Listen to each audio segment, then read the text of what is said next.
آپ دیکھ رہے ہیں کہ میں نے آج جان بوجھ کر کالے کپڑے اور کالی پگڑی پہنی ہے، صرف اس لیے کہ تاکہ جو پبلک کے اندر یہ مشہور ہے کہ یہ جہنمیوں کا لباس ہے، اور پبلک سے مراد اہل سنت کی پبلک، یہ بالکل غلط چیز ہے۔ بہت بڑا ظلم ہے کہ آپ فرقہ واریت کی آڑ میں جو عمل سنت ہے اسے جہنمیوں والا عمل کہہ دیں، تو یہ آپ اپنی آخرت برباد کر رہے ہیں۔ بالکل سیدھی سی بات ہے۔ صحیح مسلم کے اندر حدیث موجود ہے، اور اس کی راویہ ہماری ماں سیدہ عائشہ سلام اللہ علیہا ہے۔ وہ کہتی ہیں کہ نبی صلی اللہ علیہ وآلہ وسلم اپنے گھر سے ایک دن اس حال میں برآمد ہوئے کہ آپ نے ایک کالے رنگ کی چادر اوڑھی ہوئی تھی، منقش، جس کے اوپر اونٹ کے کجاووں کی شکل کی ہنڈیا نما ڈیزائننگ بھی ہوئی تھی۔ اتنے میں حسن ابن علی آئے اور نبی علیہ السلام نے اپنی مبارک چادر کے نیچے انہیں لے لیا، پھر حسین ابن علی، پھر سیدہ فاطمہ، اور پھر سیدنا علی، ان چاروں کو اپنے ساتھ چادر کے نیچے لیا۔ یہ کتنا غیر معمولی واقعہ ہے۔ اور راویہ کون ہے؟ اما عائشہ، اگرچہ وہ اس چادر کے نیچے نہیں ہے، پھر بھی انہوں نے اہل البیت کی شان بیان کرتے ہوئے کوئی کنجوسی نہیں کی۔ امہات المومنین بھی اہل البیت میں ہیں آنری طور پر، لیکن اصلاً اہل البیت وہ ہیں جو نبی الاسلام کے خون کے دودھ کے رشتے کے لوگ ہیں۔ دونوں کو ہم اہل البیت مانتے ہیں الحمدللہ، ہم نہ رافضی ہیں اور نہ ناصبی ہیں۔ پھر نبی صلی اللہ علیہ وآلہ وسلم نے قرآن کی آیت پڑھی، انما یرید اللہ لیذھب عنکم الرجس اہل البیت ویطہرکم تطہیرا۔ اے نبی کے گھر والو، اللہ تو بس اتنا ہی چاہتا ہے کہ تم سے ہر طرح کی ناپاکی دور کر دے اور تمہیں خوب صاف ستھرا کر دے۔ یہیں سے وہ پنج تن پاک کا کانسیپٹ آیا، اسے حدیث کسا کہتے ہیں۔ یہ اہل سنت کے ہاں بھی ہے، اہل تشیع کے ہاں بھی۔ چادر والی حدیث، پنج تن پاک کا کانسیپٹ آیا۔ وہ کہتے ہیں جی پنج تن پاک میں تو پے جو ہے عربی میں ہوتی نہیں ہے۔ بھائی حق چار یار کی چے کے اگر 3 نقطے ہیں عربی میں، تو پاک کے بھی 3 نقطے ہیں۔ یہ فارسی کی ٹرمز ہیں، یہ سمجھانے کے لیے۔ ہم الحمدللہ حق چار یار کو بھی مانتے ہیں، سیدنا ابوبکر، عمر، عثمان و علی رضی اللہ عنہم اجمعین وعلیہم السلام اجمعین، خلفائے راشدین کو، اور پنج تن پاک کو بھی مانتے ہیں الحمدللہ۔ رسول اللہ صلی اللہ علیہ وآلہ وسلم، سیدنا علی، سیدہ فاطمہ، سیدنا حسن اور حسین علیہم السلام اجمعین۔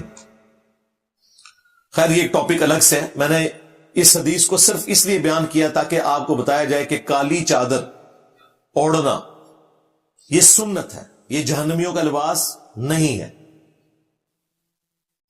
نعتوں میں تو انہوں نے کالی کملی والے پڑھ لیا اور ویسے کہہ دیا جی کالا لباس جہنمیوں کا لباس ہے، صرف فرقہ واریت کی لعنت کی وجہ سے۔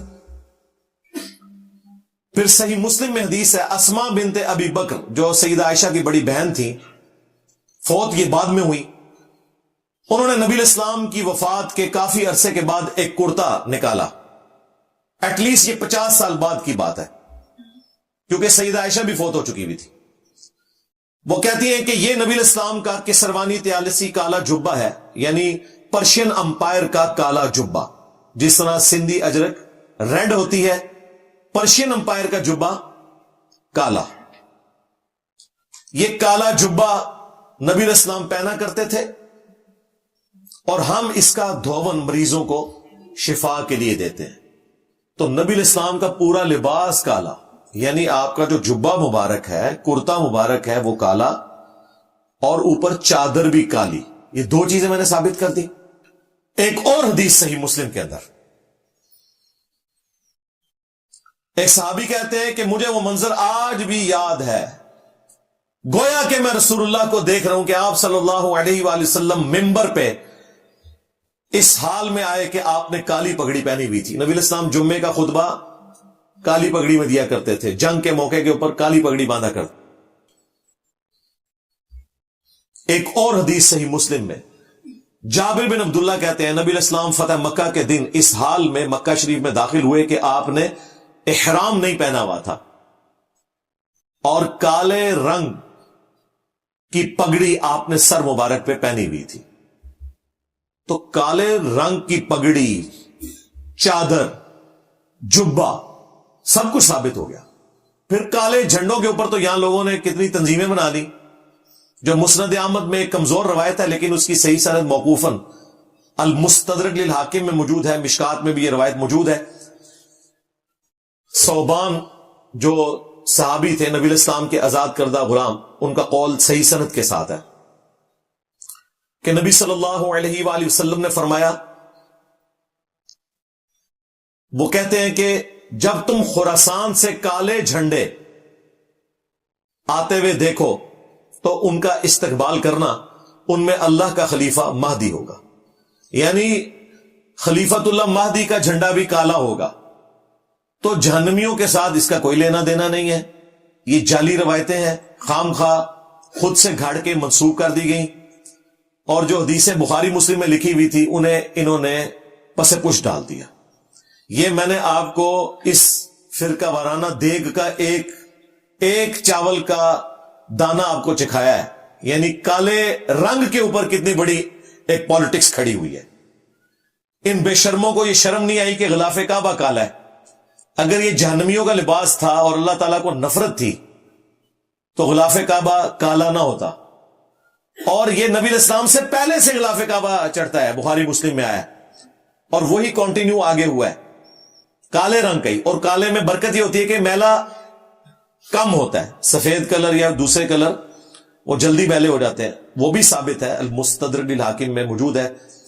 حضرت عبد الرحمن بن عوف کہتے ہیں کہ میں نے کالی پگڑی باندھی ہوئی تھی تو نبی الاسلام نے وہ پگڑی اتار کے مجھے سفید کلر کی پگڑی باندھی، ایک امن کے نشان کے طور پر، کیونکہ وہ جنگ کے لیے نبی الاسلام کے نمائندہ بن کے جا رہے تھے. اور اپنے مبارک ہاتھوں سے سفید پگڑی باندھ کے ایک چپے کے برابر اس کا شملہ چھوڑا، جس طرح یہ میں چھوڑتا ہوں. ایک چپے کے برابر بھی چھوڑ سکتے ہیں، لمبا بھی چھوڑ سکتے ہیں. نبی الاسلام سے 2 شملے چھوڑنا بھی ثابت ہے، دائیں اور بائیں. وہ جو میں نے حدیثیں آپ کو مسلم شریف کی بتائی فتح مکہ کے موقع پہ، اس میں 2 شملوں کا ذکر ہے. بہرحال شملہ ضرور چھوڑنا ہے، یہ سنت مبارکہ ہے. چھوٹا ہو، بڑا ہو، 1 ہو، 2 ہو. تو وہاں عبد الرحمن بن عوف کو نبی الاسلام نے سفید پگڑی باندھی. اس کا غلط رزلٹ نکال لیا شیعہ نے. انہوں نے کہا کہ جو سید ہیں وہ صرف کالی پہن سکتے ہیں، ادر دین سید جو ہے وہ سفید پہنیں گے. اسی لیے عبد الرحمن بن عوف کو ان کی کالی پگڑی اتروا لی تھی نبی الاسلام نے. یہ بالکل غلط بات ہے. وہ بیسیکلی نبی الاسلام کی طرف سے سفیر بن کے جا رہے تھے. سفید کلر ایک امن کا نشان تصور کیا جاتا تھا، کالا رنگ جو ہے وہ ایک جنگی علامت تھی. نبی الاسلام نے انہیں سفید پگڑی باندھی. اس لیے آپ دیکھتے ہیں کہ آج کل جو شیعہ عالم آپ کو سفید پگڑی میں نظر آئے، آپ سمجھ لیں یہ سید نہیں ہے. ہاں، ساجد نقوی صاحب ہمیشہ کالی پگڑی باندھیں گے، جواد نقوی صاحب کالی پگڑی باندھیں گے کیونکہ سید ہیں. امین شہیدی صاحب جو ہر چینل پہ آپ کو نظر آتے ہیں، ان کو آپ کالی پگڑی میں کبھی نہیں دیکھیں گے، ہمیشہ سفید ہوگی. یعنی یہ اتنی بڑی فرقہ وارانہ، یعنی ایک فرقے کے اندر 2 سوچیں بنا دی ہیں کہ سید جو ہے وہ کالی باندھے گا، غیر سید سفید باندھے گا. اور بھائی سید ہو غیر سید ہو، دونوں کے لیے کالی ہو سفید ہو، یہ سنت ہے، کوئی بھی باندھ سکتے ہیں.